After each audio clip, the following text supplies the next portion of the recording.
One more question, and then please, anyone in the audience that has a question, get ready and we'll find you with the microphone. To the panel here, how do you hold everyone accountable in the TechAccord? Positive peer pressure in a way to be a part of this, but how do you keep communication with everyone? So I guess it's a collaborative effort. I mean, the TechAccord is a vision from Brad, which has been backed by Microsoft and expanded to many other players. I think the way to do that between ourselves is to agree to some basic standards. So the TechAccord should move to some kind of international best practices standards that we all apply. And if the best standard is sending the data the way the Cloudflare does it, let's use it. If the best standard is securing the internet as a backbone, as Cisco has done historically, because as you say, 75% of the internet go through Cisco, let's use Cisco, and so on, and let's incorporate it, the best practices in the world. And maybe don't think immediately about money, because money has always consequences, and we only select what is very near of us. Let's have a more broad vision on how we can incorporate it. Startups, blockchain companies, DAVOS is full of that. I mean, everywhere you go, you have a huge amount of innovation. Let's bring that innovation to the TechAccord so we can create an international platform. Yeah, I don't think it's through governments forcing people. You know, Brad was so articulate. After the Second World War, we had the Conference of Bretton Woods, and we created the World Bank and the IMF. A year later, these broader group of nations created the UN, and then the GATT, and the WTO, and the G20, and the G8, and so on. Global institutions based on nation states with the power of states.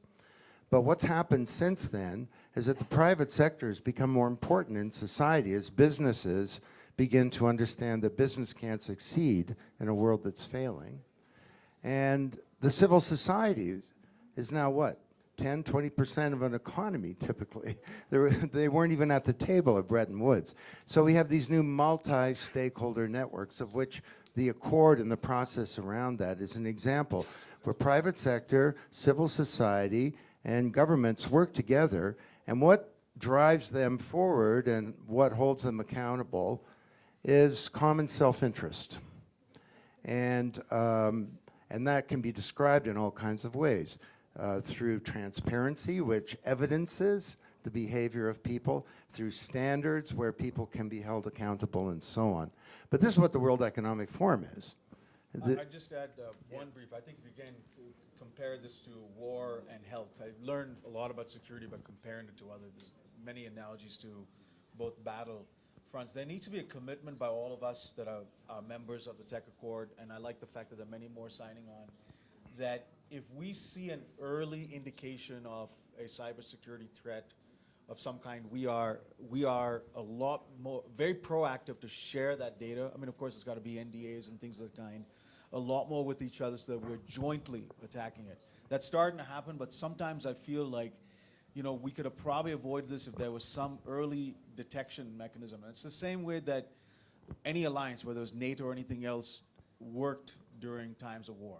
And of course, you hope there's never a war, but if there is, an alliance always helps.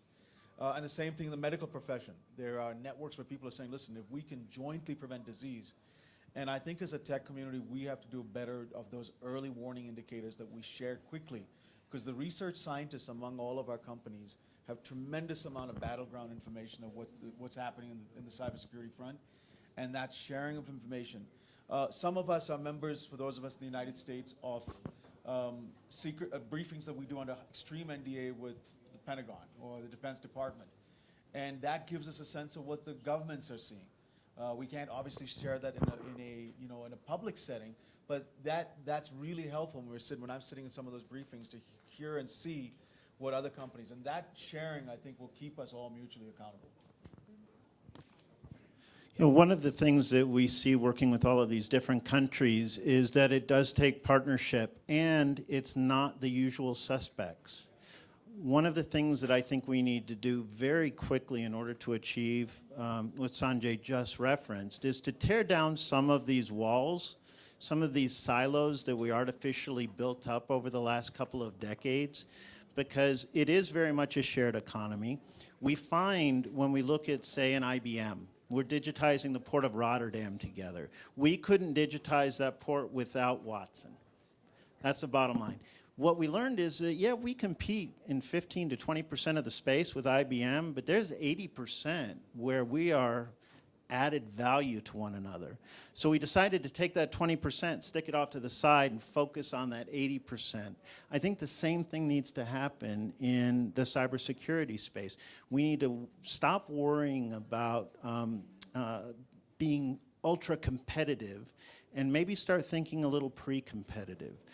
What is good for you is good for us, is good for everyone in the world of cybersecurity. You know, I just before we end,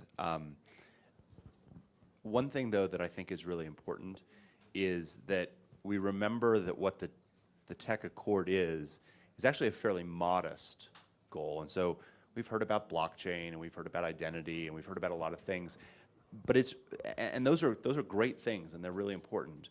But it's really important for us to also focus on exactly what it is that the TechAccord is asking companies to do, and not let it expand to cover everything possible. So we need to protect everyone. That's just a principle that's easy for companies to agree to. We need to make sure that our technology is not being used in some offensive way. We need to partner and collaborate and share data. These are things that are easy for us to agree to, and so I have no idea if blockchain is going to be the future of the internet. I have no idea if WISeKey is the right identity solution. I have no idea if Cloudflare is going to exist in 5 years. But what I do know is that it's incredibly important that we agree to these core-based principles. And so as we think about this, and if you're a company that's thinking about this, focus on what those are, and let's start there and not try to figure out how now we're going to solve counterfeiting online or how we're going to solve everything else. What is powerful about the TechAccord is its modesty, and I think we need to remain modest as we are agreeing to that, and that is the most likely way that this is going to be successful. Excellent